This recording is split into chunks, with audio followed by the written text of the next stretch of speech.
Greetings, this is Dr. Warren Smedley, and today we're going to talk about making the best possible presentation during a case competition. Tips and tricks for these case competition presentations. I've spent the last 15, 16, 17 years serving as a presentation style judge at the UAB Case Competition, and I'm going to share the feedback from those many years of observing teams do well or do poorly in the case competition setting. Talk about tips and tricks. We'll share key learning points. We'll look at some fatal mistakes, things that people do wrong. And then we'll look at handling the questions and answers period. Some special tips for handling questions and answers. This can be one of the most stressful parts of your presentation. Some of the basic principles. First of all, this is a competition. So when you put this together, you're putting it together with the intention of winning the competition, not coming up with some gee whiz, really cool thing, some new thing. Don't be innovative. This is not a great time to be innovative. This is a great time to be intentional about winning. Great content wins competitions. You have to have excellent content. But poor presentation skills will lose a competition, and I've seen that over and over again. Great ideas, but poor presentation skills, and the judges don't pay attention. So, important to focus on the deliverables. You have to have good content. I've seen lots of case competition teams focus on the wrong deliverables or miss deliverables. They do a great presentation, but they've missed the deliverables, or they've not done the right job on the deliverables, or they've done their own deliverables and not focused on what they were asked for. Focus on what you're asked for. This is a competition, and your intention is to win. I've seen many teams not pay close attention to being properly groomed. You should dress professionally, and that would be typically a suit and tie for the gentlemen and a similar kind of formal dress for the women. Also, play to your team members' strengths. If somebody has English as a second language, make sure that you're not asking them to present the most difficult words in your presentation. Give them the easier words to pronounce so that your audience can hear and can understand more clearly what you're presenting. Play to your members' strengths. Fatal mistakes. Great content wins case competitions. Poor presentation skills lose competitions. Seen that over and over again. This is not the time to make some kind of a statement or to try something crazy. I've seen some wonderful ideas, very innovative ideas, but they weren't focused on the deliverables that they were being asked for in the competition. And they didn't progress. They didn't win. They didn't even go up to the final round. Too bad, because they were great ideas, but stick to the core content. Don't be crazy, especially with your dress. Don't decide this is the time to wear that crazy tie or that really flamboyant colored blazer. Try being conservative, being professional. This is a professional competition. Be financially conservative as well, and operationally reasonable. I've seen many teams lose because they recommend multi-million-dollar marketing plans, which just aren't practical. I've also seen teams lose. They had a great idea, but they suggested hiring multiple new people, maybe 10 or 12 new people, to make it work, and that's not practical either. They also had aggressive timelines. Be reasonable in your timelines. Don't present something that's operationally not responsible or achievable. When you practice, please do practice, but don't memorize. When you memorize, it becomes obvious that you've memorized. You can hear it and people just repeating what they've memorized. It sounds monotone. It sounds rehearsed. It sounds over-rehearsed. It does not sound genuine. So practice, yes, but don't memorize word for word. And I've watched teams lose their place when they've memorized. They can't remember where they were, and then they're off and they have to go back and repeat things because it was obvious that they had memorized and lost their place. So don't memorize. Practice, yes. If If you need to have notes handy, keep notes handy. That's fine. Be yourself, but dress neatly and professionally. Do a quick team check before starting your presentation.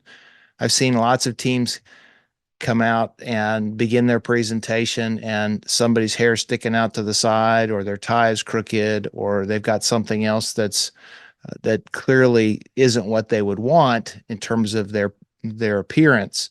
So right before you walk out as a team, have a little team check, look at each other, and make sure that everybody's tie's straight, everybody's hair straight, that you don't have a big smudge of makeup or something on the side of your face.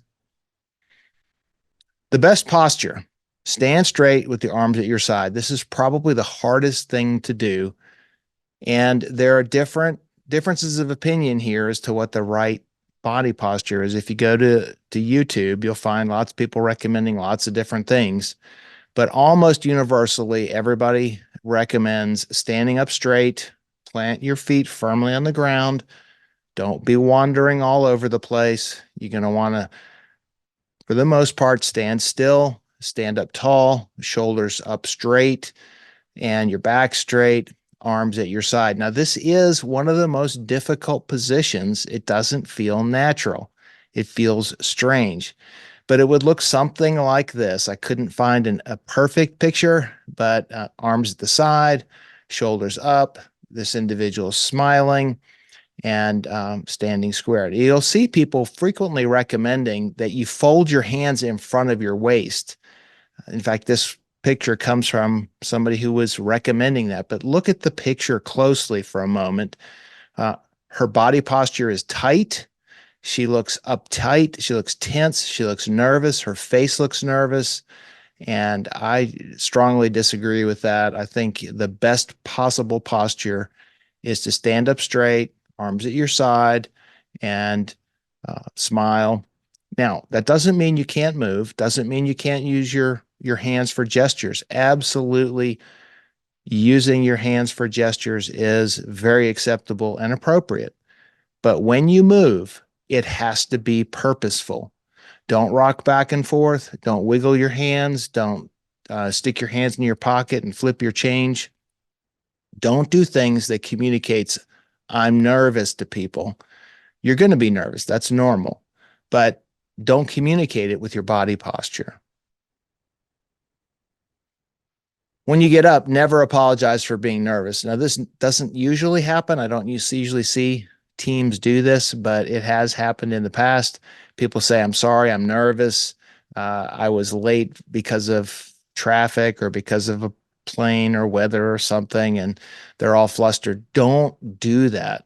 In a competition setting, we don't need to hear that, because most of the time we don't know until you tell us that you're actually nervous. Everybody's going to be nervous. That's normal. Just don't tell us. Don't need to say that. This is a big failing. I see this all the time. Don't use hard to read financial slides. This comes from my doctoral dissertation. I did not use this in a slide, but this is data, and I frequently see people throwing data up on the screen. Now, I want you to quickly see that I've selected April 17th, 2017 as the index date for my research. Can you see that quickly? Probably not. If you feel compelled to put financial data up or other research data up, then pull it out and highlight it when you need to show your audience where to find the information you're talking about. So we selected April 17th, 2017 as the index date. Choose one side of the screen for all team members to stand on. Don't cross back and forth in front of the screen. I see this pretty frequently. Members passing the remote to advance the slides in front of the screen. You'll see a lot of things on YouTube, people standing in front of the screen. That's just bad. So just don't pay attention to that. Don't do it. Pick one side or the other. Stay on that side. If the person who's speaking wants to take a step or two forward, that's great. The other two can stand to the side with their hands at their side, standing confidently, smiling and listening. Sometimes you'll make a mistake. That's normal. Don't worry about it. It's okay. Acknowledge it and then just move on and forget about it. I like to say, if you lay an egg, it's okay. Step back, acknowledge, oops, laid an egg, then move on. Now, this is something I recommend to every team after the competition that I sit in and listen to. I recommend this all the time. Begin with an attention getting opener, but nobody does it. It's very rare. When it happens, it's incredibly strong. And I've got an example that I'll show you in just a second. Choose a brief yet compelling statement or opening story. Stories are better, but you can use a startling statement, a quote from a famous person. You could use some facts. You could use some form of evidence, but a story is the best way. Don't start with introductions. Don't start your talk by saying, today we're going to tell you, and then run through your agenda. Just launch in with a compelling attention getting opener. Think about this. You're one of 7 teams making a presentation throughout the morning. You may be in the middle of the morning. The judges in a case competition are typically overworked. They're stressed. They're concentrating very hard, and if you don't catch their attention, they're going to be just easily distracted because they're getting tired, especially towards the end of the morning. So start with something compelling, a feel-good story that supports your message and grabs your audience's attention. Highlight the quality and commitment of your organization if that's possible to make the story fit with your particular setting or situation. And the story is far more compelling, but any kind of attention getting opener is better than just launching into, let me introduce my team today. That's dull and boring. Keep it brief. Don't ramble. It shouldn't take more than 90 seconds. About a minute and a half should be all the time you would spend on a compelling attention getting opener, or less. And if you, the best practices are to come back to that story and finish that story at the end of your presentation as a great way to close, or at points during your presentation, you could refer back to that opening story. So here's an example of an attention getting opener that I used to present a program on better lung cancer screening. So take a listen to this. Today, I'd like to share with you how we're looking to improve our lung cancer screening program. Last August, we had a 67-year-old male come into one of our locations and underwent a lung cancer low-dose CT screening. The patient was a smoker, but asymptomatic, and reported feeling well. Upon the exam revealed a 3-millimeter nodule in the right lower lobes, reported as lung RADS category 2. Also, coronary artery calcification, an 8-millimeter thyroid nodule, and unfortunately, a 4.1 centimeter ascending aortic aneurysm. The patient was immediately referred to thoracic surgery. That surgeon repaired the aneurysm, preventing a potentially tragic outcome for this patient. We were so proud of our team for getting that patient identified and routed quickly to thoracic surgery so that they could be addressed. This is not something the patient would have known about. They've reported feeling well and having no symptoms. This is the benefit of doing these, one of the benefits of doing this low dose CT screening. And this was an incidental finding. We're not screening for aneurysms in the aorta. We're screening for lung problems. Okay, let's talk about PowerPoint slides. Spend extra time on the slides. Make sure your slides are good. I've seen a lot of bad slides. We mentioned using financial numbers or hard to read, things that are hard to read. I've also seen a lot of screen colors that are very light and hard to read. And the lighting in a case competition is very unpredictable. You don't know what the room's going to be like. The light may be good, light may be bad, there may be glares, the equipment may be poor, you have no idea. So the higher contrast works much better. Your slides should not make sense without your presentation. So your slides are not the presentation. You're making the presentation. The slides are there to support the presentation. In general, use a 6x6 rule. Doesn't always work, and I understand that. But as much as you can, try to keep your slides to no more than 6 lines and 6 words per line. So it's going to be simple. It's going to be brief. easy to understand, easy to follow. You want it to be as simple and easy to follow as possible.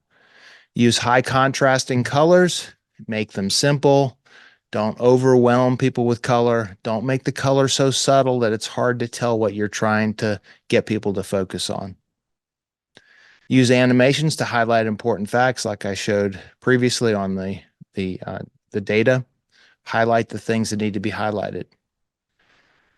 Word to the wise, don't cut and paste Excel charts into your program. Now, this, in addition to being hard to read, the way that actually can work is to wind up putting all of the data from the Excel chart into your presentation. Now, it may not make any difference in a case competition, but if you're making a presentation in your healthcare institution and you're pasting an Excel chart in, and then you're sharing that presentation with someone afterwards, all the data is actually traveling with it, and it can slow down your presentation, the mechanics of it. It can also share important information inappropriately.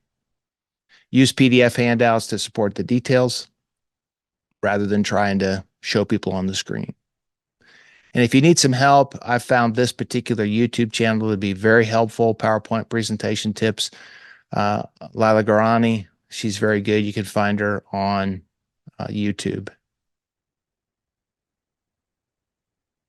Make sure you have page numbers. A lot of folks leave the page numbers off, and then when it comes time for questions and answers, people don't know how to get back to which slide the judge was asking about. So put page numbers. The judges will often say, can you go back to slide number 12 and answer this question for me? It's much easier to find those slides if you have the pages numbered.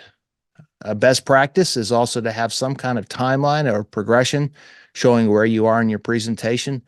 You can do them across the bottom, something like this, across the very bottom, or down the side or across the top, whatever you prefer. And you would have something like, okay, you would highlight where you are in the presentation. So here we're highlighting introduction, then you would advance to the problem, and et cetera, all the way through your presentation. Have an appendix for all your financial details. You may be asked questions and want to flip to the appendix when you get to the questions and answers. That's a better way of putting your financial details in so that you can answer those questions rather than trying to cram them into your presentation slides. Index your slides at the end. This is a best practice. The really good teams have an index on the questions and answers page that allows them to click on that particular slide number, and it flips them right, takes them right to that particular slide to go back if the judges have a question on it. Let's spend a moment talking about questions and answers, because this, I think, is one of the most nerve-wracking parts of your entire case presentation, because you control all the 20 minutes that you have to give your presentation, or however long it is, until it comes time for questions and answers. At that point, the control leaves your hands and goes to the hands of the judges to ask the questions. And then it feels very scary because you don't feel as in control of the delivery of the information. But we can improve that.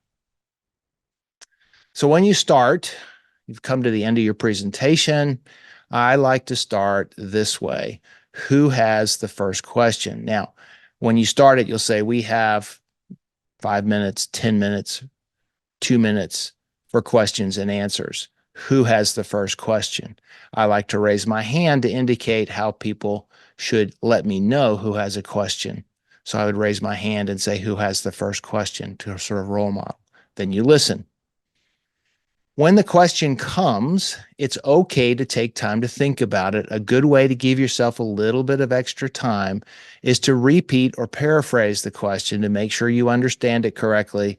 Gives you a little bit of a chance to think about it. And if it's a particularly difficult question, or you feel that maybe you don't have a really good answer for that particular way the question was asked, paraphrase it in a way that helps you to answer it better.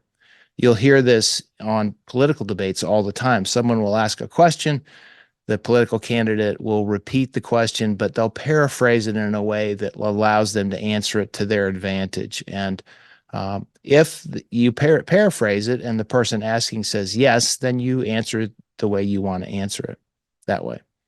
Then you respond. During the questions and answers time, when you're answering people's questions, it's okay to take time to think. Don't feel like you have to answer immediately. Give yourself a second to think. When you're answering, never drill down on a person who's asking the question, whether it's a participant in an audience or whether it's a judge on the panel. And by drill down, I mean focus exclusively on them. I would focus on somebody asked the question, I would answer to the entire audience, the entire panel of judges, the entire audience who's listening to your presentation. Try not to make that individual who asked the question feel uncomfortable for having asked the question. Don't grade questions. And this one can get you in trouble. You hear it all the time. Somebody will ask a question, and the first thing the person responding says is, "That's an excellent question." Well, it's a good, I mean, it's natural for people to want to say that because they're thinking, oh, that's a good question in their own mind. You're on your own mind. You may be thinking that. But what happens is you tell one person that they have an excellent question. If you don't do that same thing for every single person, the person you don't say that to will think, oh, my question wasn't any good because they didn't tell me my question was excellent. So if you just leave that part out and just answer the question, you don't get yourself in trouble for having graded one person's question as excellent and the next person's question as not being excellent. It's okay to say, I don't know. There may be questions that get asked that are very technical or very much into the data, and it's okay to say, I don't know the answer to that question, or we didn't go that deep into that question, or we felt that that was something that could be done in a phase 2 implementation. We didn't have enough information to answer that question. It's okay. Don't feel like you have to give a whole lot of fluff if you don't have a good answer. When you're ending your questions and answers time, it's kind of like when you started. We have time for one more question. You stay in control of the process. Who has that final question? Again, I usually raise my hand to indicate how they're to signal me that they have the final question. If there are no questions and you still have time, I always like to recommend having 1 or 2 or 3 questions that you've prepared in advance that you would really like to remind your listeners of. Key points, key issues, things that you think are important. If they're not asked, I would offer your own. And if no one asks a question and you still have time, then you might say something like, in preparing for this, I had anticipated that somebody might be interested in this particular question. So then you go ahead and answer that. It's a great way to get points in, get additional information out during that questions and answers period. And when you're right at the end, if you have time, try to restate your closing points, the important points. And that's it. Best of wishes. Good luck to you in your case presentations.